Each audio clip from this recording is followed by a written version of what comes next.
100 रुपए की रिश्वत, 39 साल बाद कोर्ट ने कहा तुम बेकसूर हो। घर परिवार नौकरी सब कुछ बर्बाद हो गया। आखिरकार न्याय की जीत हुई है। नमस्कार, मैं हूं आपके साथ आयुषी गुप्ता। छत्तीसगढ़ की राजधानी रायपुर में रहने वाले 83 वर्षीय जोगेश्वर प्रसाद अवधिया की जिंदगी एक झूठे आरोप ने बदल दी।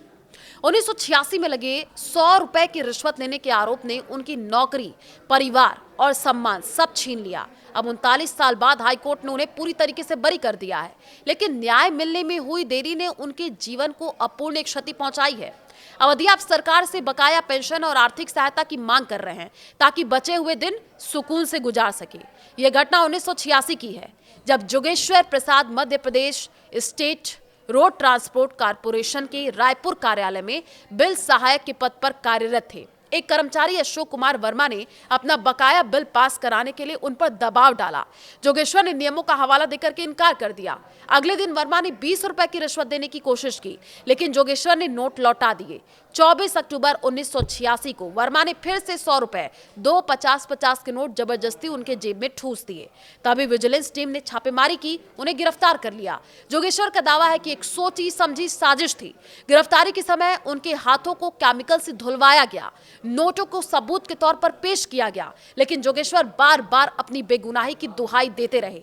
इस घटना के बाद जोगेश्वर का जीवन पटरी से उतर गया। 1988 से 1994 तक वे निलंबित रहे, फिर रेवा स्थानांतरित कर दिए गए। वेतन आधा हो गया, प्रमोशन और इंक्रीमेंट रुक गए। 4 बच्चों वाले परिवार को आर्थिक तंगी का सामना करना पड़ा। जोगेश्वर बताते हैं 2,500 रुपए की सैलरी में घर चलाना मुश्किल था। बच्चों की फीस नहीं भर सका, उनकी पढ़ाई अधर में लटक गई। उनकी पत्नी लगातार तनाव में रही और चल बसी। छोटे बेटे नीरज अवधिया, जो उस समय 12 साल के थे, कहते हैं समाज ने हमें रिश्वतखोर का परिवार कह के तिरस्कृत किया। पड़ोसी दूर हो गए। स्कूल में बच्चे मुझसे बात नहीं करते थे। फीस न भर पाने पर कई बार स्कूल से निकाला गया। नीरज ने प्राइवेट से एमए किया, लेकिन आर्थिक हालात के चलते शादी नहीं की गई। आज 50 साल की उम्र में वे स्वास्थ्य सीमाओं से जूझ रहे हैं। परिवार सरकारी राशन पर निर्भर है। रिटायरमेंट के बाद जोगेश्वर को पेंशन नहीं मिली। जीविका के लिए उन्होंने चौकीदारी, छोटे मोटे काम किए। समाज की नजरों में उनकी छवि एक ईमानदार कर्मचारी से रिश्वतखोर की हो गई। 2004 में ट्रायल कोर्ट ने जोगेश्वर को भ्रष्टाचार निवारण अधिनियम के तहत दोषी ठहराते हुए 1 साल की सजा और 1,000 रुपए जुर्माना सुनाया है, लेकिन उन्होंने हार नहीं मानी और हाईकोर्ट में अपील की। हाईकोर्ट के जस्टिस बीडी गुरु को बेंच ने हाल में ही फैसला सुनाते हुए कहा कि अभियोजन पक्ष रिश्वत मांगने या लेने का कोई ठोस सबूत पेश नहीं कर सका।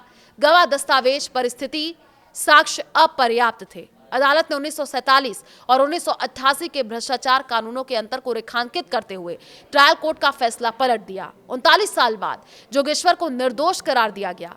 रायपुर के अवधिया पारा में 90 साल पुराने पुश्तैनी घर में रहने वाले जोगेश्वर अब थक चुके। घर की अलमारी में दस्तावेजों की फाइलें लंबी लड़ाई की गवाह हैं। वे कहते हैं न्याय मिला, लेकिन किस कीमत पर? मेरा परिवार बर्बाद हो गया। अब बस बकाया पेंशन और सस्पेंशन पीरियड का पैसा मिल जाए ताकि बचे दिन बिना तंगी के गुजरे। नीरज, अब जोगेश्वर के जो बेटे हैं, उनका कहना है कि हमारा बचपन और युवावस्था अब लौट नहीं सकता। सरकार से अपील है कि इस अन्याय की भरपाई करे। ये मामला न्यायिक प्रक्रिया में देरी के दुष्परिणामों को उजागर करता है।